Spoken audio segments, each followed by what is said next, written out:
Hai semuanya, selamat datang di Ruang Mahasiswa.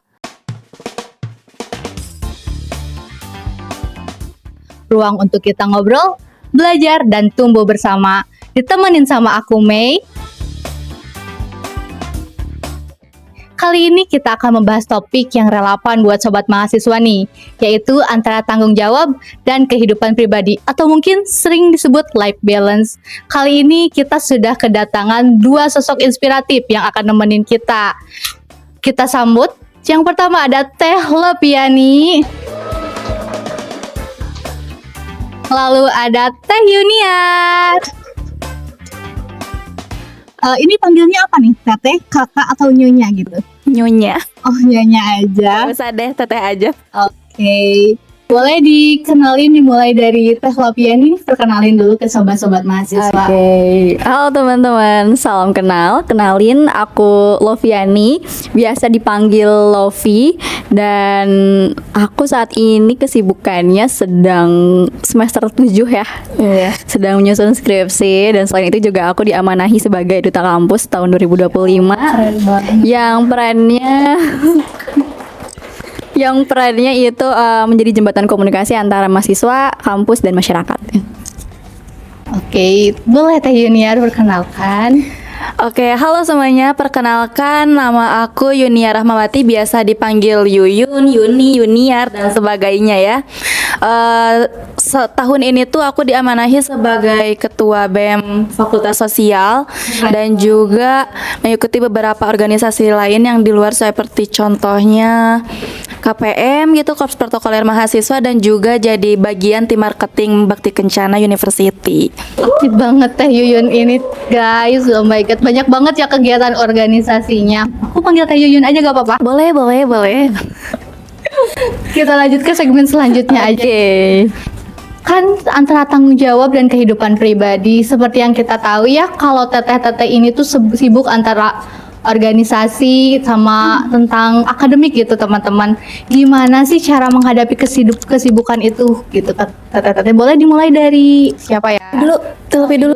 Silakan yang tua-tua dulu. Tua-tua dulu, tapi gak apa-apa.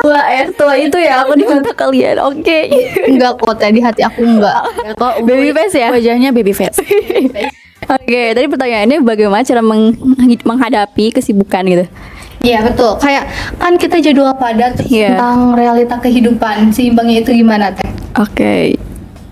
Pertama, capek ya rasanya. Iya pasti banget, capek banget.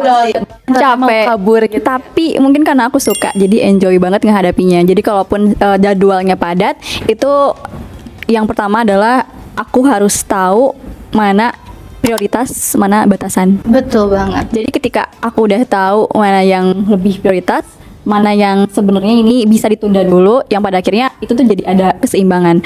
Keseimbangan itu kan bukan berarti harus 50-50 kan, tapi ada yang tiap minggunya, tiap bulan itu pasti berbeda kan porsi kesibukannya. Betul. Dan jadwal padatnya aku itu bukan berarti aku harus sibuk terus nih, tapi aku harus sadar bahwa setiap aku hadir di segala peran itu emang lebih dibutuhkan gitu, yang pada akhirnya jadinya jadwal padat pun terasa lebih bermanfaat karena emang aku udah bisa mengolah milih hingga akhirnya jadi efektif gitu.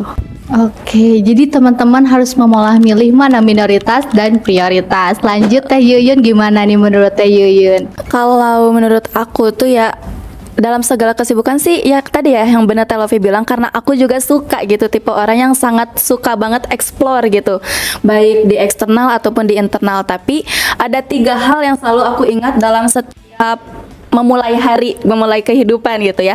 Yang pertama itu menentukan tadi prioritas utama kita. Yang kedua itu aku menentukan apa tujuan dari prioritas kita itu. Dan yang ketiga itu dampak dari prioritas yang kita ambil. Karena kan kalau misalnya kita nggak udah menentukan prioritas kita tuh, yang pertama tuh misalnya aku ikut kegiatan BEM, terus tujuannya itu aku harus memberi sambutan, harus menjalankan proker aku gitu ya. Dan dampaknya proker aku terselesaikan dan juga BEM dapat melanjutkan ke proker yang selanjutnya, seperti itu. Jadi gak cuma ngambil menentukan prioritasnya aja gitu, tapi kita juga menentukan dampak kedepannya itu seperti apa. Jadi dari pilihan kita itu gitu. Dinikmati juga ya teteh-teteh sibuk itu. Dan sekarang itu Teh Lopi itu juga sebagai duta kampus itu kesibukannya lagi ngapain aja nih Teh kalau boleh tahu? Oke, pertama kita itu kalau misal ada bermitra, kalau kampus UBK ada mitra sama luar, itu biasanya aku terlibat dalam menentukan ide atau menjamu teman-teman dari luar. Kayak kemarin bulan apa ya, itu ada acara seminar nasional juga. Nah itu kami berkolaborasi dengan Duta Literasi Jawa Barat. Keren Dan banget. UBK. Iya, di situ aku berkesempatan buat ketemu sama teman-teman dari Duta Literasi Jawa Barat, itu ramai banget. Kayak hal-hal kayak gitu sih. Banget. Nah, siapa tahu teman-teman nih mau jadi duta kampus. Ya, ayo tahun depan ya, 2026. Jangan lupa nih, gimana nih Teh Yuyun? Tadi sempat di-mention ya teman-teman, jadi staf KPM, jadi creative promotion, ketua BEM Fakultas Sosial, itu super duper sibuk banget. Gimana cara ngatur waktunya gitu? Kok bisa? Kalau aku sih udah nyerah sih Teh. Oh, pernah sih aku juga nyerah, pernah bener-bener pernah gitu. Saking capeknya banget ya sampai seluruh sosmed aku tuh dimatiin, PP pun aku hapus gitu ya. Pernah juga, tapi itu berlangsungnya cuma selama 1 jam aja gitu. Kan 1 jam. Tantrumnya cuma 1 jam. Iya, soalnya kayak gimana ya, karena mungkin merasa punya tanggung jawab, jadi kayak gak bisa banget ngelepas semuanya itu walaupun kita dalam keadaan capek, tapi kita punya tanggung jawab gitu. Terus gimana cara ngebaginya ya tadi pertanyaannya? Cara ngebaginya tuh jujur aja di usia-usia sekarang tuh kalender di HP tuh lebih sangat dibutuhkan sama jam alarm tuh. Jadi di kalender HP tuh aku menyantumkan di hari Senin jam berapanya aku harus ngapain gitu. Jadi dari semua, kalaupun emang dari BEM, KPM dan CP ini pun ada kegiatan yang berbarengan, aku menentukan dulu yang prioritas yang mungkin dampaknya itu paling besar. Kayak contohnya mungkin kalau di BEM aku kan punya wakil ya. Jadi aku meminta bantuan kepada wakil aku kalau emang di acara BEM ini tuh tidak begitu besar gitu ya si kegiatannya. Kalau misalnya lagi ada wisuda akbar, yang dimana wisuda akbar ini tuh posisi aku tuh sangat-sangat dibutuhkan banget gitu di KPM itu. Jadi aku memutuskan untuk ngambil di wisuda. Sedangkan di CP itu kan ada juga anak-anak yang lainnya yang mungkin memang belum mendapatkan kesempatan untuk muncul kayak gitu. Jadi aku juga balik lagi mikirin dampak dan tujuannya gitu. Kayak tadi. Iya. Jadi gak apa-apa teman-teman, ikuti sebanyak-banyaknya kalau selagi kalian bisa, betul Teh Yuyun.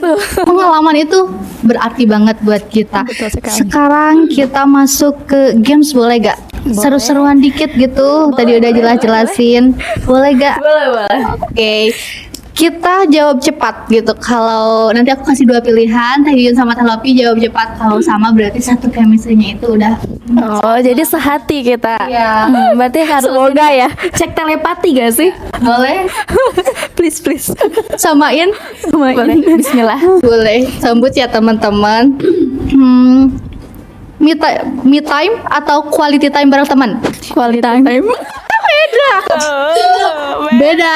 Ini mungkin ya ada alasannya kenapa aku sekarang me time. Karena kan sekarang semester 7, temennya udah berpencar tuh. Kayak udah nggak ada teman-teman. Teman aku sekarang tuh cuma pembimbing dosen, cuma dosen pembimbing doang. Oh, kalau skripsi udah nggak ada temen. Kalau Jun kan masih punya temen kan. Iya, kalau aku milih quality time karena sahabat-sahabat aku ini sama-sama orang yang sibuk gitu. Posisinya sama kayak aku kan, ada yang jadi semuanya malah jadi ketua gitu. Jadi kita sama gitu. Jadi quality time tuh saling cerita-cerita. Jadi quality time tuh kita jadi bareng gitu ya, me time tuh bareng di quality time. Iya, betul. Pilihnya quality time, cuma nggak ada temennya. Jadi ya udah, me time aja. Ya udah di sini aja temenin. Boleh quality time sekarang. Boleh. Sekarang lagi quality time ya. Yang kedua boleh? Boleh. Kerja pagi atau kerja malam? Kerja pagi. Gak sehat banget. Gak sehat ya, kerja malam gak sehat sih. Iya, betul. Gak sehat ya. Kayaknya Teh Yuyun itu mepet-mepet deadline-nya selalu. Turnal. Oh, aku kira selalu tim kebut 1 malam gitu. Pagi itu bukan pagi jam 7 jam 8 ya, tapi sebelum subuh gitu loh. Masya Allah, sekalian sholat tahajud. Dini hari ya. Gitu Ya tuh. udah, Itu 11-12 sama malam gak sih? Enggak, beda. Itu mengganggu pola tidur nanti kalau kerja malam. Ada risetnya loh kalau Ya, belajar oke, siap. belajar sebelum subuh itu lebih efektif. Tapi perasaan kalau kerja malam tuh otak tuh lebih fresh. Ya, gitu. itu, Soalnya bisa di jadi. pagi itu kan kita melakukan berbagai kegiatan yang menghabiskan banyak energi. Sedangkan kalau malam tuh real cuma otak yang bekerja gitu. Jadi merasa lancar-lancar aja. Jadi lebih enaknya kerja malam. Aku juga tim kerja malam. Sehati kita dia buang aja. jahat banget ya. Sama kita soalnya. Oke guys, kita udah ngobrol, udah games juga seru-seruan. Sekarang aku mau minta dari sosok-sosok inspiratif ini untuk memberikan closing statement nih. Boleh dimulai, tadi udah dari Teh Lopi, sekarang dari Teh Yuyun. Oh my god, closing statement tentang apa nih, life balance. Betul. Kalau untuk kalian sih para mahasiswa ya, kayak aku titipkan ke hidup kalian gitu ya, untuk selalu pakai kalender di HP itu gunakan sebaik-baiknya, karena masukkan segala macam jadwal yang kalian punya itu ke kalender itu. Karena mau gimana pun itu kalender aplikasi yang sangat penting gitu kalau buat aku, itu menurut aku kan. Dan baik lagi untuk selalu mengutamakan 3 hal yang tadi aku sebutkan, yaitu prioritas, tujuan, dan dampaknya dalam hidup kalian. Karena kita ini setiap hari pasti akan mendapatkan prioritasnya masing-masing gitu ya. Jadi enggak prioritas per bulan, per tahun, apalah dalam hidup kayak akademik, percintaan, pertemanan, enggak. Tapi tiap hari itu pasti prioritas akan berbeda-beda gitu. Terima kasih Teh Yuyun. Oke, sekarang terakhir. Jangan banget ya closing statementnya. Iya. Kalau dari aku sederhana ya Mei. Yang pertama itu adalah sadari apa yang teman-teman butuhkan. Sadar apa yang teman-teman butuhkan. Teman-teman ngabisin waktu 10 jam, 12 jam sama teman-teman organisasi, sama kerjaan apapun. Tapi kalau kalian nggak sadar butuhnya apa, itu pasti bakal terbuang. Jadi pertama adalah gunakan waktu seefektif mungkin dengan sadar apa yang teman-teman cari dan butuhkan. Itu. Lalu yang kedua adalah teman-teman kenali diri lebih dalam supaya kalian bisa lebih memfilter mana yang butuh, mana yang enggak. Kadang mahasiswa tuh sering terlibat atau terjebak dalam aku nggak tahu ini sebenarnya aku ikut-ikutan aja. Iya, betul banget. Karena gabut, karena bosan, karena gabut ya kan, yang pada akhirnya kalian nggak mendapatkan apa-apa, hatinya jadi hampa, kosong karena kalian nggak mengisi kebutuhan energi kalian. Jadi aku benar-benar ngajakin teman-teman yang sekarang masih banyak energinya, masih banyak waktunya, perjalanannya masih panjang, itu benar-benar harus mulai dari hal-hal kecil, termasuk dalam konsistensi. Itu baru ngaruh banget, meskipun teman-teman dalam satu hari menyisakan waktu khusus buat me time-nya, buat baca buku, buat belajar, buat latihan bahasa Inggris atau apapun itu yang sifatnya kecil, sederhana tapi dilakukan secara konsisten, itu akan berbuah hasil. Setuju banget. Tangannya. Wah, keren banget closing statement dari. Berarti masih 11-12 ya. Tujuan dan dampak itu Iya. perlu banget. Ternyata sehatinya itu di tujuan kalian, bukan di Instagram. Ya, that's why berprestasi ya. Ya, kita sama-sama mapres ya. Amin. Mau kan Mei, kemarin juga kan dia juara debat. Iya. Aku di-mention Bisa berprestasi itu.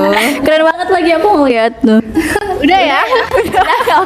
Oke teman-teman, dari obrolan kita kali ini kita belajar bahwa kita itu harus bisa mengatur waktu, menentukan prioritas, dan menentukan dampak kita. Karena setiap orang punya ritme masing-masing dan gak apa-apa banget untuk pelan-pelan menemukan keseimbangan kita. Buat teman-teman mahasiswa, coba cek lagi kondisi kalian hari ini tentang life balance kalian.